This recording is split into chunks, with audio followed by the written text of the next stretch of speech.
C'est sur un viaduc près de Knoxville le 15 septembre dernier que s'est déroulée cette scène absolument glaçante d'une violence rare.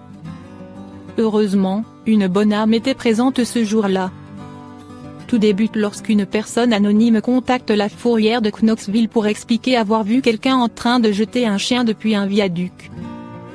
Une scène particulièrement choquante. Un husky en danger.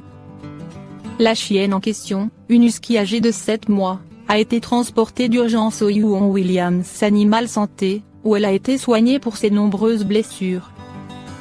Fort heureusement, la chienne devrait se remettre totalement de ses blessures et a été placée en famille d'accueil le temps de retrouver du poil de la bête et d'aller mieux. Elle sera seulement plus tard proposée à l'adoption. Quant à son cruel humain, il n'a pour le moment pas encore été identifié. Un rappel important. En attendant d'en savoir plus, un employé du Williams Animal Santé a rappelé qu'il y avait toujours de meilleures solutions pour abandonner son animal de compagnie que de l'abandonner ou de le mettre en danger. Il a rappelé aussi qu'il était possible de les contacter lorsque l'on ne se sent plus en mesure de prendre soin de son animal. Un rappel indispensable. Les pompiers californiens sauvent un chaton couvert de cendres aux airs de Yoda sur le milieu de la route en plein incendie.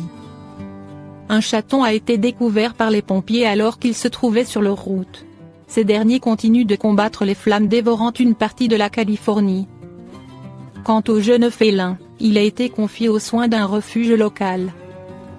Les feux de forêt continuent de sévir dans l'ouest des États-Unis, notamment le nord de la Californie, où plus de 17 000 pompiers sont mobilisés pour tenter de maîtriser les flammes.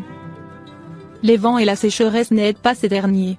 Depuis le 15 août, on déplore 26 décès et plus de 7000 structures détruites, d'après le site des pompiers de Californie, sans oublier les dommages occasionnés à la faune et à la flore. Les soldats du feu luttent sans relâche pour sauver un maximum de vies.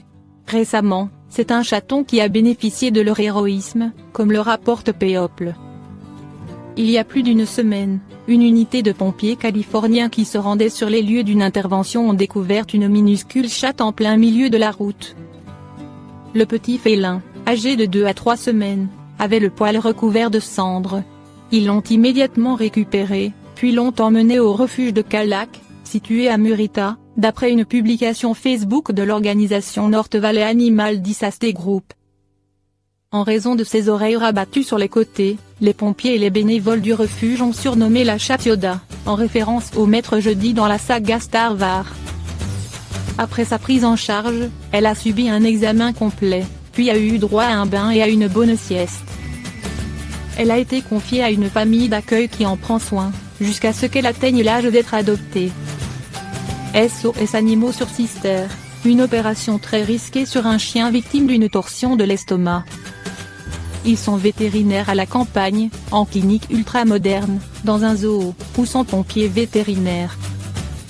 Chaque semaine, dans SOS Animaux, Hélène Gâteau vous raconte le quotidien de ces héros qui sauvent les animaux.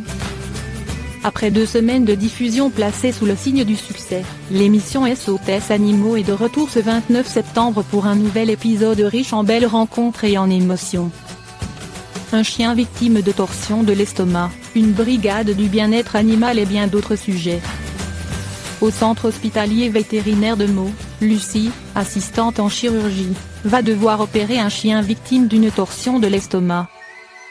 Une intervention au cours de laquelle seul un animal sur 2 survit.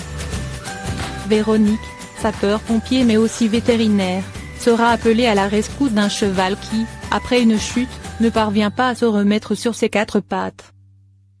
Une intervention où chaque minute compte car la position couchée prolongée peut lui être fatale. En Belgique, Elisabeth dirige une unité Palais comme les autres, une brigade dédiée au bien-être animal. Elle traque les propriétaires d'animaux maltraités qui improvisent des élevages de fortune. Nicolas est soigneur dans l'un des parcs zoologiques préférés des Français, le Pal, au cœur de l'Auvergne. Pour accueillir une vingtaine d'alligators, des nouveaux pensionnaires particulièrement coriaces, il a fait appel à René, un spécialiste danois aux faux airs de crocodile Dundee.